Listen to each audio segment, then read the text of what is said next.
Yeah. Nostalgia. G'day. Since Mad Max Furiosa, a Mad Max Saga, is out now, I thought we'd talk about the best Mad Max film. Stuff that. We're going to be talking about the best film ever made, Mad Max Beyond Thunderdome, the 1985 hit starring Mel Gibson and Tina Turner. Why do I think Mad Max Beyond Thunderdome is the best film ever made? Because of the theme song. We don't need another hero. What is a hero? A hero is the best storytelling device ever imagined. It goes back a long, long time. Of course, Superman, but pre-Superman, back to the Mesopotamia days of Gilgamesh, saving the weak, fighting evil. Also like Celtic legends, Cuchulainn, the Irish hero, who destroys evil, protects the weak, and creates peace on earth, and also peace within himself. That's what all heroes should be striving to do, sacrificing themselves for others. Mad Max Beyond Thunderdome opens with an aerial shot of a desolate landscape, the Australian outback, in a post-apocalyptic near future. We see car driving along, then we realize it's not driving along, it's being pulled by camels. We're reverted back to the days of camel travel. That's how far we've become a biblical society. And this is a Bible parable, this whole movie, which is great. We need morals today more than ever. An aeroplane shoots down at the driver, pushing him out of the car, and then is able to be stolen. As the car drives off, stolen, we then see it is Max, Mad Max, in a black cloak. He now literally has nothing. So he proceeds to Barter Town. As the name suggests, a town where you barter for things. At first, when Max enters the town, a man selling water tries to peddle it off on Max. But luckily, Max has a radiation detector. It's off the scale, so he does not buy the man's water. He has nothing to trade. He meets the ruler of Barter Town and its founder, Tina Turner, whose name here is Auntie.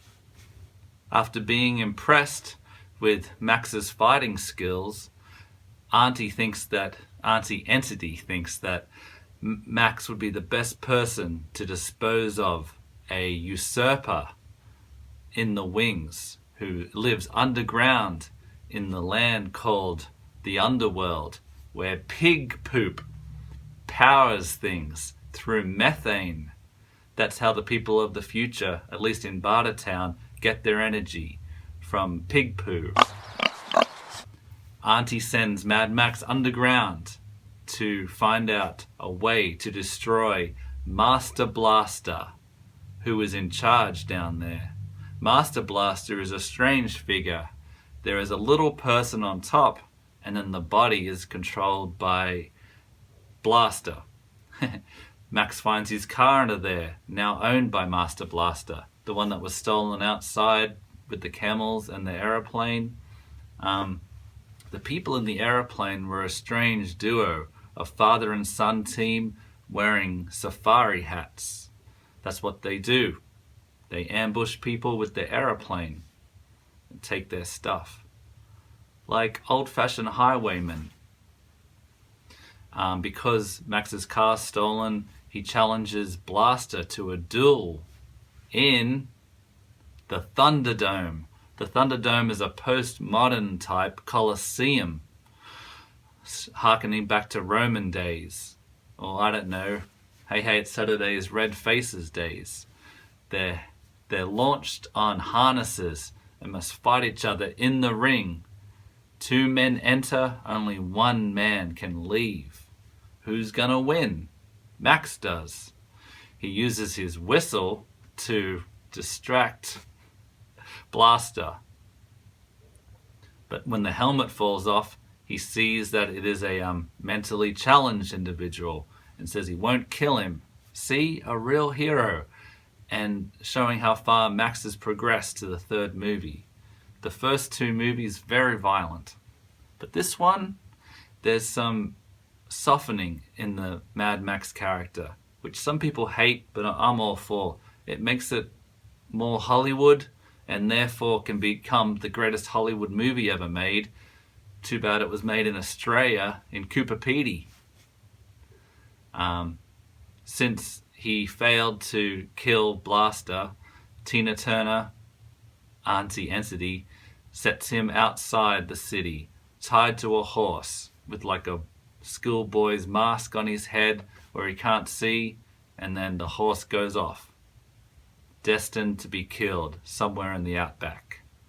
The horse dies, Max is perishing in the sand, but then a female warrior figure comes along, rescues him, takes her back to a hidden oasis, which is pretty much run by children, a la the Lost Boys on Neverland, or I don't know, the Ewoks.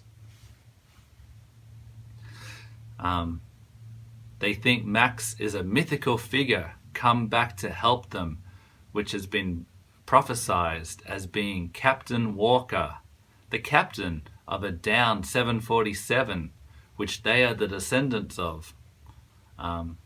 Max, however, says he's not Captain Walker. He's not going to save them from anything. They've kept old things from the before times, like a Bugs Bunny doll, an old viewfinder, Viewmaster, where you can see pictures of how the world used to be, particularly Sydney Opera House, the Harbour Bridge, and people, society, lights, and they yearn to return to that. Max pops their bubble and says he's not helping them get there. The only thing out there is Bartertown, and they should avoid that at all costs.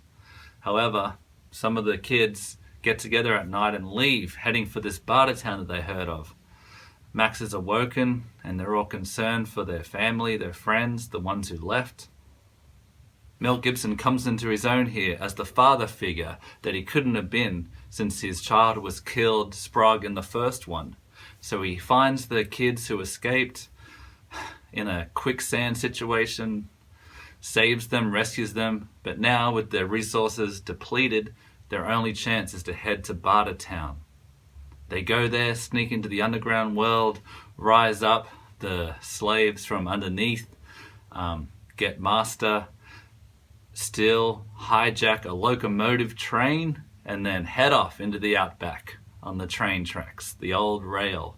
But then Tina Turner gets wind of what's going on, Auntie Entity, and pursues them, filled with revenge. They chase them. Huge action scene takes place, cars smash into each other everywhere across the rails. The train keeps going. They get to the end of the line where they meet the little safari boy, son of the airplane jacker from the beginning. They follow him to like an underground hideout that the father and son highwayman team have been utilizing. They have an aeroplane. They all board the aeroplane, and in a role of self-sacrifice, Mel Gibson stays on the ground, Mad Max, and jumps in a car as a diversionary tactic as the plane can take off on the runway of sand. And then the cars smash into each other.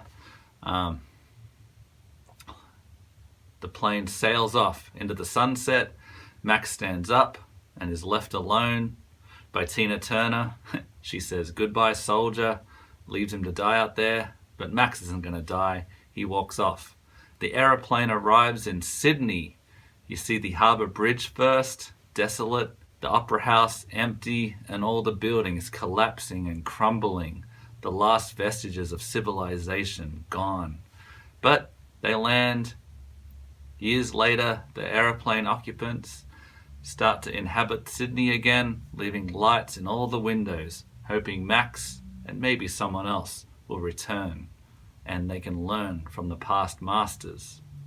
So yeah, that's Mad Max Beyond Thunderdome, and boy, did they go beyond Thunderdome. But the thing I love most of course, is Tina Turner's soundtrack. Also, the whole soundtrack is great too, even the instrumental music. Let's have a non-copyrighted listen to it now, if we dare.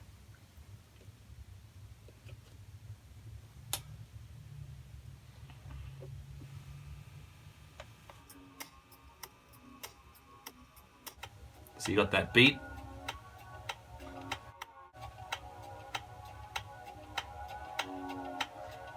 It just feeds into that Australian beach culture kind of sound, I think. And also how Australia is kind of at the end of the world. The future.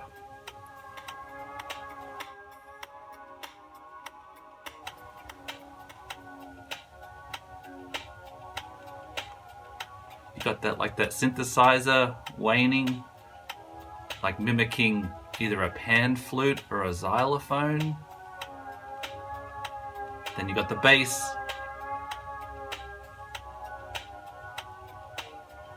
Tina Turner's voice should be coming in soon. Rest in peace, Tina. And Mel Gibson, if you're watching, you are a hero. Thank you for watching.